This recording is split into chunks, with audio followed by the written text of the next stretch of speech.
Boa tarde a todos que estão aí do outro lado da telinha. Que a graça e a paz de Jesus Cristo estejam aí habitando os vossos corações. Eu queria deixar uma palavra que assim, todo ato tem consequência. Ou seja, Jacó enganou seu pai Isaac, querendo passar-se por Esaú, né? Fingindo ser Esaú. É essa história que vocês já conhecem. Esaú estava lá caçando, chega com a sua caça lá nas tendas, morto de fome, vê lá o seu irmão Jacó com um guisado maravilhoso, aquela comida maravilhosa, aquele cheiro vai lá no seu nariz. Ele fala: ai, meu irmão Jacó, me dá um bocado aí desse guisado, dessa comida, eu tô com muita fome, meu irmão.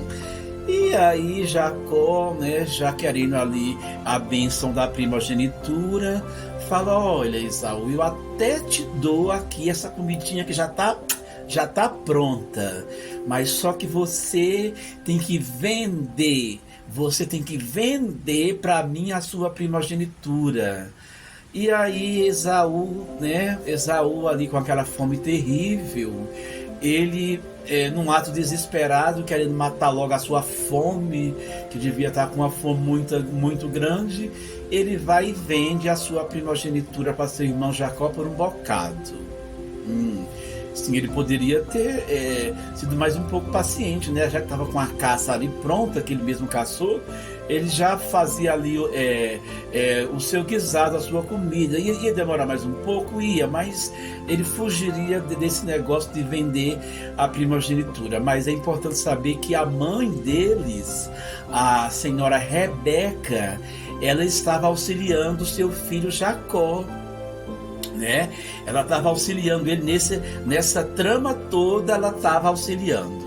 E aí foi vendida a primogenitura por um bocado para Jacó, e Jacó pega uma pele de ovelha, cobre os seus braços e vai lá dizer: ó pai Isaac, sou eu que estou aqui diante de vós, o seu primogênito Esaú. Mas conforme é sabido, ainda que a visão de Isaac fosse ruim, ele não enxergasse, Deus nos deu outros sentidos além da visão. E aí Isaac acha aquele negócio estranho. Quando ele passa as mãos assim nos braços de Jacó, ele fala: nossa, os braços são de Esaú, realmente, né? Braços peludos. Mas esse cheiro aí tá parecendo de Jacó. Mas em suma, o negócio vai para frente. Ele dá ali a bênção da primogenitura para Jacó, mesmo desconfiando que ali não seja Esaú. Ele, né, sim, talvez tivesse um propósito divino ali para que ele deixasse esse negócio passar batido. E aí depois Esaú fica muito irado, com muito ódio. Meu pai, o senhor não tem uma segunda bênção para mim, não? Porque essa bênção que o senhor deu aí não foi para mim, foi Jacó que chegou aqui disfarçado, se passando por mim. A segunda bênção ela até vem, mas Isaac deixa claro: olha, tem uma segunda bênção aqui, mas você vai servir ao seu irmão Jacó, né? Ali foi uma consequência.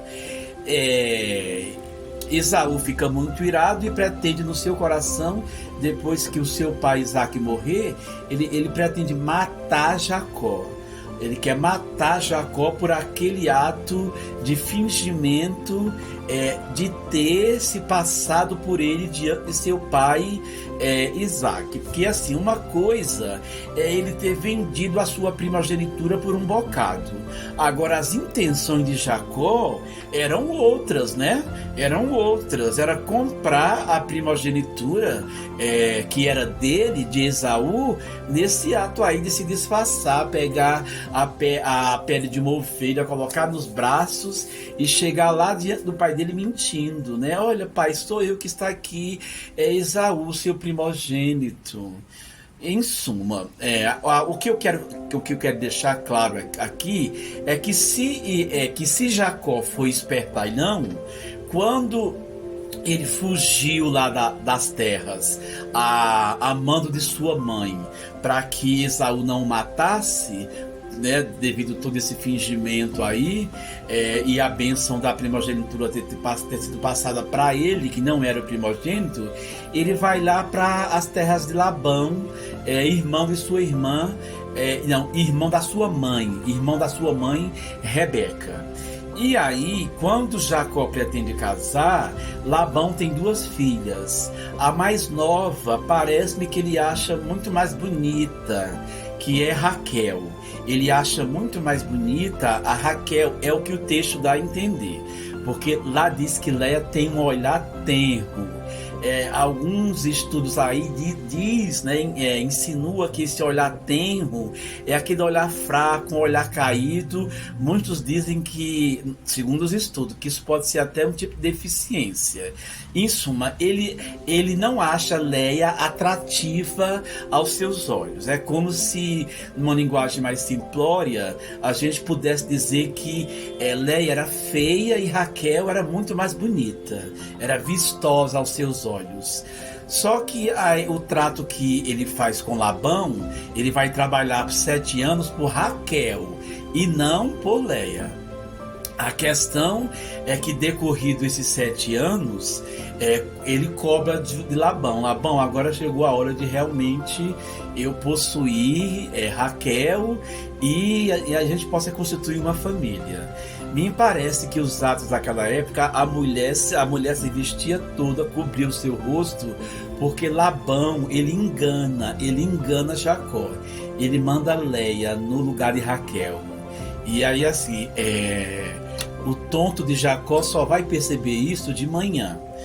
Talvez tenha até algumas orientações para Leia ser bem discreta, né? Com aquele rosto todo coberto e assim, sei lá, não fazer muito barulho ali quando os dois estivessem fazendo relação, para que não deixasse claro que ali não era Raquel, que ali era Leia.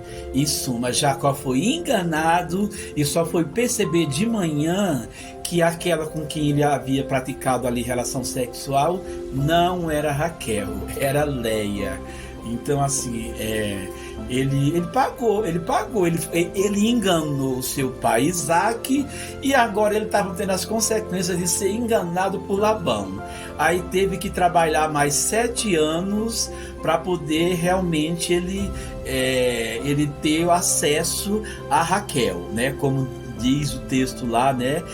Eles usavam essas expressões. Entrar a Raquel seria o ato de ele realmente ter relações sexuais com Raquel. Trabalhou mais 7 anos para que assim se cumprisse os seus desejos. Aí o texto que vocês devem ler está lá em Gênesis, mas vocês mesmos vão procurar lá esse texto. Eu não vou dar o capítulo e o versículo para que vocês mesmos procurem. Isso é importante, que a gente também estimule a si próprio em ir procurar os textos sem a referência, em falar, olha, Gênesis capítulo 20, versículo não sei o que. Vão lá e procurem, tá bom? É importante que nós também sejamos curiosos, porque eu também fui curioso. Esse olhar tenro de Leia, o que significava? Será que Leia era mais feia? E Raquel era mais bonita e Leia era feia? E aí eu encontrei alguns estudos dando suposições do que era esse olhar tenro. Uma deficiência dela é um olhar fraco, enfraquecido e que não dava beleza ao rosto. Então aí pesquisem, tá bom? Mas é isso, tudo tem consequência. Jacó enganou seu pai Esaú e depois o sogro dele também o enganou. Então todo ato tem consequência. Então assim, o espertalhões da vida, acha que vai sair enganando todo mundo e vai sair como bam, o espertalhão que passa a perna em todo mundo. Você pode até passar a perna em alguém, mas depois vão passar a perna em você também, tá entendendo? Porque todo ato gera consequência. Então a melhor coisa é que nós nos deixemos conduzir pelos estatutos e os conselhos do Senhor Deus Todo-Poderoso. Porque quando a gente resolve fazer do nosso jeito, aí virá consequências. Jacó, ele foi uma grande nação, foi ele quem deu o continuar aí da promessa que foi dada a Abraão. Mas assim, será que esse era o único jeito dele obter a bênção da primogenitura, com fingimento? Deus tem seus caminhos próprios. Agora, ele também teve a ajuda da mãe dele, Rebeca. Isso aqui também deixa claro que as mães devem ter mais sabedoria, né, quando for aconselhar seus filhos. Porque Raquel deveria ter sido mais sábia, né? Raquel deveria ter se Rebeca gostava mais de Jacó, ela que procurasse outros caminhos segundo os propósitos de Deus, para que o seu filho Jacó, a quem ela gostava mais do que Esaú, ele obtivesse uma bênção do Senhor ali maravilhosa. Mas esse negócio de fingimento aí, de se passar um pelo outro, diante de Deus, isso aí não tem total aprovação não, tá?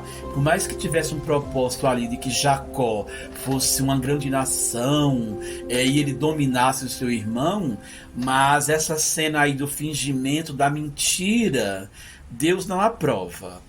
Mas foi assim que aconteceu.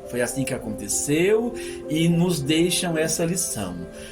Porque aí depois Jacó teve que fugir para não ser morto pelo seu irmão Esaú, que estava irado com ele. Será que Rebeca não se arrependeu? Eu deveria ter mesmo dado esse conselho para Jacó ter fingido se passar pelo seu irmão, porque agora o seu irmão quer matá-lo. Será também que Rebeca não pesou na consciência dela? A gente não sabe, né? Pode ter pesado também. Então é importante que nós nos comportemos diante de Deus com muita sinceridade, para que nós não possamos passar por atos e situações assim como passou Jacó, fugindo lá da sua terra, indo para outra parentela, e aí ele foi enganado também, né? Então, sim, a melhor coisa é colocar as situações diante de Deus, que Deus ele vai nos direcionar.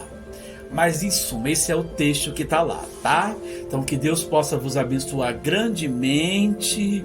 E aí desculpe pelas vezes que eu troquei Raquel por Rebeca, mas também faz parte, né? A gente precisa entender que são muitos personagens que tem na Bíblia. Inclusive tem uns nomes ali que a gente se depara com aqueles nomes, mas até as pronúncias ali do Antigo Testamento, né?